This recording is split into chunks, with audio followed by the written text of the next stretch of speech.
What's up guys, we've got another driving test leaving from Birmingham Garretts Green. This one was nice and early on a Saturday morning. As we go through this route together, I will be pointing out a few things here and there. It's not going to be focusing on any driving faults that happen as much, mainly the roads and how you should be handling them. And remember, this is where you will hold your finger if you want to speed the video up a little bit. So if you are just here to see what roads you may face, pop your finger there, it'll speed through it a little bit quicker for you. Now, as normal, they've been asked to pull up on the left. It is a little bit hilly here, so make sure your clutch control is on point.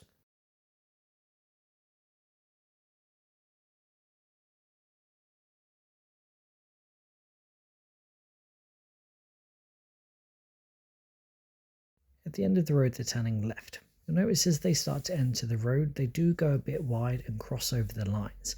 Now, because nobody was there and there was the hatch markings in the middle, it's not a serious fault, but you will be marked down for that because it has the potential to escalate. As we enter the new road, we have two lovely signs telling us we can't go over 20. So that means even if you have that Audi S3 behind you that wants to go a lot faster, you cannot break the speed limit ever. So if you think they are tailgating you, don't think it's because you're going too slow. Have a quick glance at the speedo, make sure you're comfortable with the speed you're doing. Don't increase it just because the person behind you tailgates.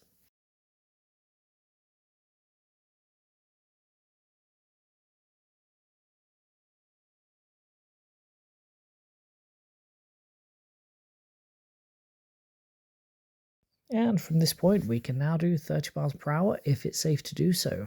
Remembering the speed limit is a limit, it's not a target. Just because it's now 30, it doesn't mean you have to go it.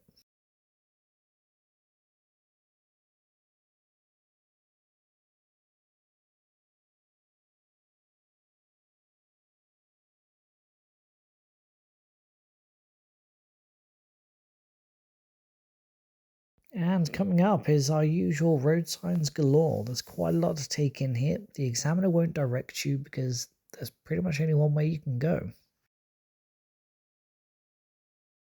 Now, as you approach this, it is a giveaway line, not a slip road. And remember, you don't need to signal to come out here because there's only one direction you can go, similar to joining Coventry Road.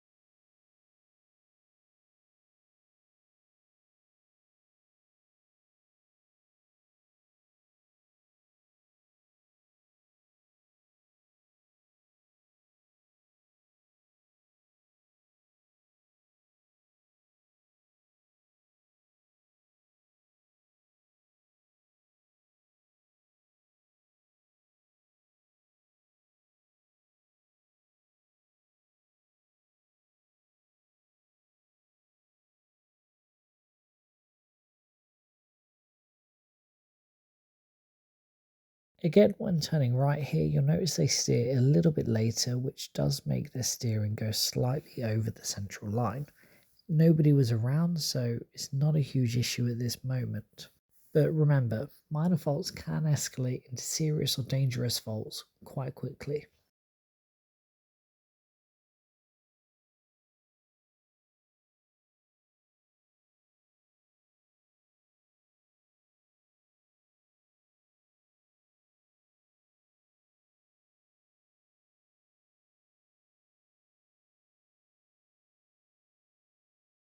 Now this, during the week, can be a very busy road to emerge from. It's quite fortunate today that it's absolutely empty. And at the traffic lights they're turning right. This is the one where there's always the argument over whether you do offside or near side. If you're not sure, watch the other drivers, let them go first, see what they do.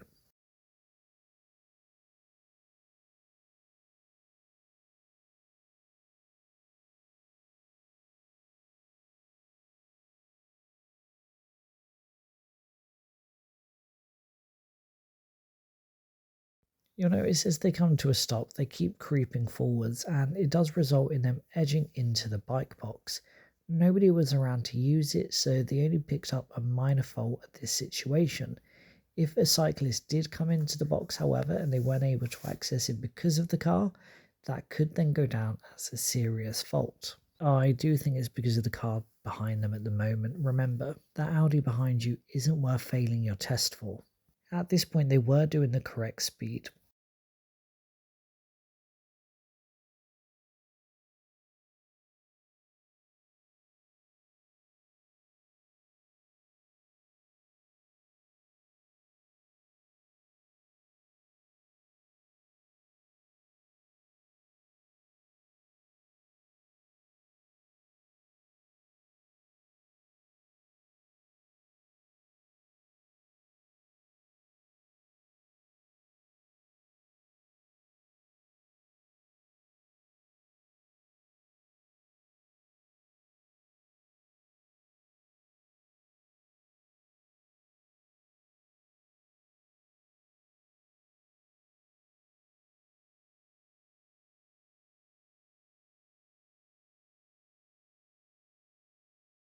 With the roundabout approaching, it is on a hill and it can get quite busy during the day. If you do need to stop there, really focus on the clutch control when your hill starts. Make sure you don't roll back to cause a potential issue with the cars behind you.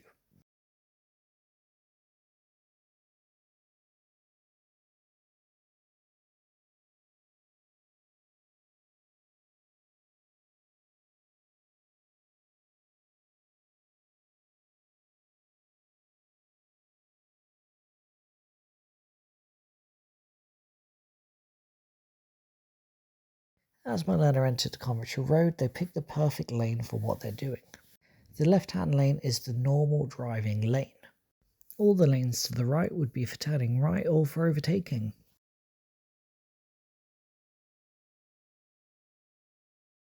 Let's slow this down a bit. Quite a lot to take in at this roundabout. So they are going straight ahead. They move over into the left-hand lane. You can go straight ahead in the right-hand lane as well, and it can be quite tough to decide which one. I normally teach the left-hand lane. As you enter the roundabout, you'll notice there is a middle lane to select. Once you have found your suitable gap, you build up your speed and enter the middle lane. Now, if you would have taken the right-hand lane on entry, you would now be on the inside of the roundabout. It will be this point here, you would check your centre mirror and left mirror and signal to the left, and ideally you would be sticking to the very left-hand lane. You would now check your right mirror, move over to the right, happy days. Now, because this is a 40 road, you should be building up your speed here to match the speed of the road. So all the other cars in the right hand lane that you're about to see, they're probably going to be going at 40. Now, when you're at this point, you should be going a little bit faster, be at the speed limit, and then you move over to the middle lane when it's safe to do so. You'll notice that the left hand lane will soon shortly close, so it's safer to move over earlier. Early vision, early decision.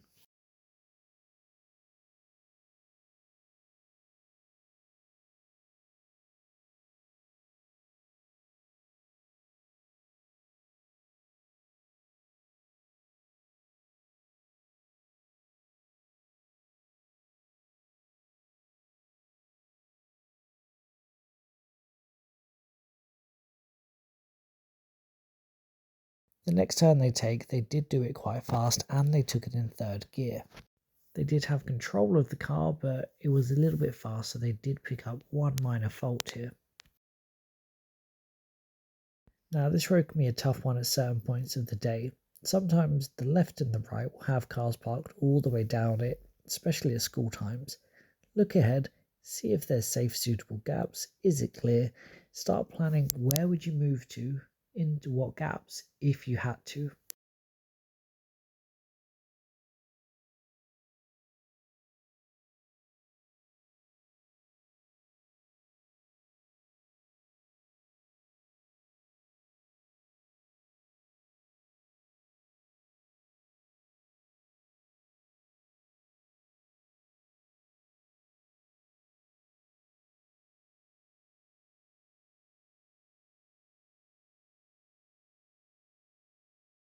So at this point, my learner was actually doing quite well. They had only had about 5 minor faults at this point, no serious and no dangerous faults.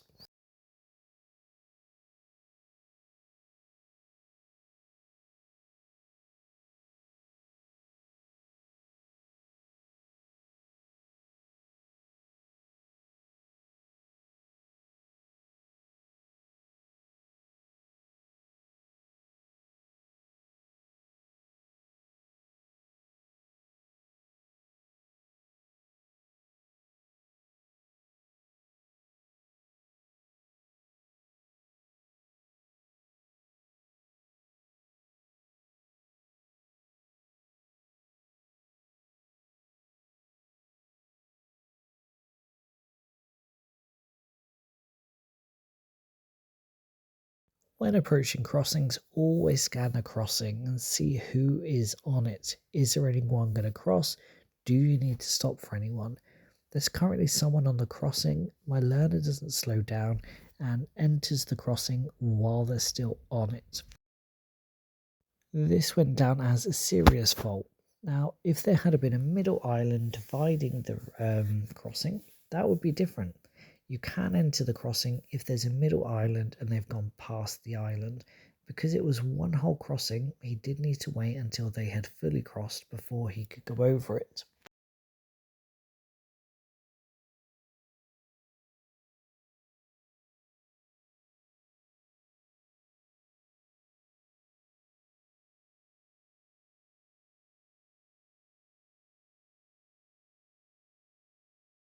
Now this roundabout confuses a lot of people. He's been asked to go right the 6th exit, so if you count them out, so 1, 2, 3, 4, 5 and 6.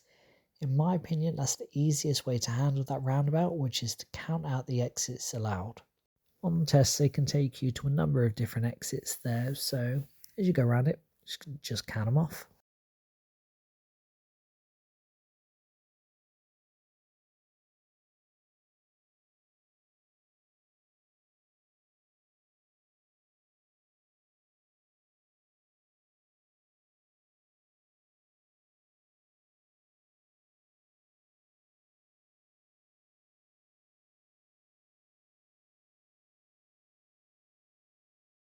So again, with cars behind, like I said, it's not worth breaking speed limits just for another car. They were doing a suitable speed at this moment.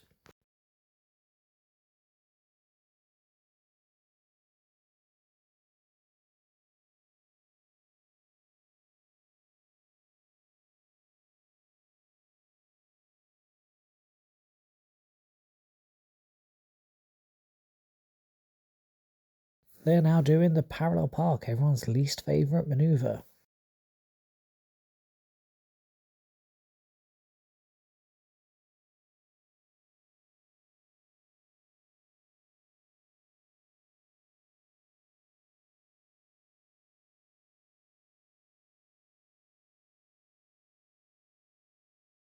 The method my learner used was the 1-2-1. So first of all he put one steer onto the left, then it was 2 steers to the right, and then 1 steer to the left to straighten up. Now you'll notice at this point here he does go back very quickly and he did get 1 mark here for control. And that was also because he got extremely close to the curb to the point where he was scraping it. There was one minor adjustment which is allowed as long as you look all the way around to begin with. If you go to adjust and you haven't looked all the way around, you can fail for that and get a serious mark.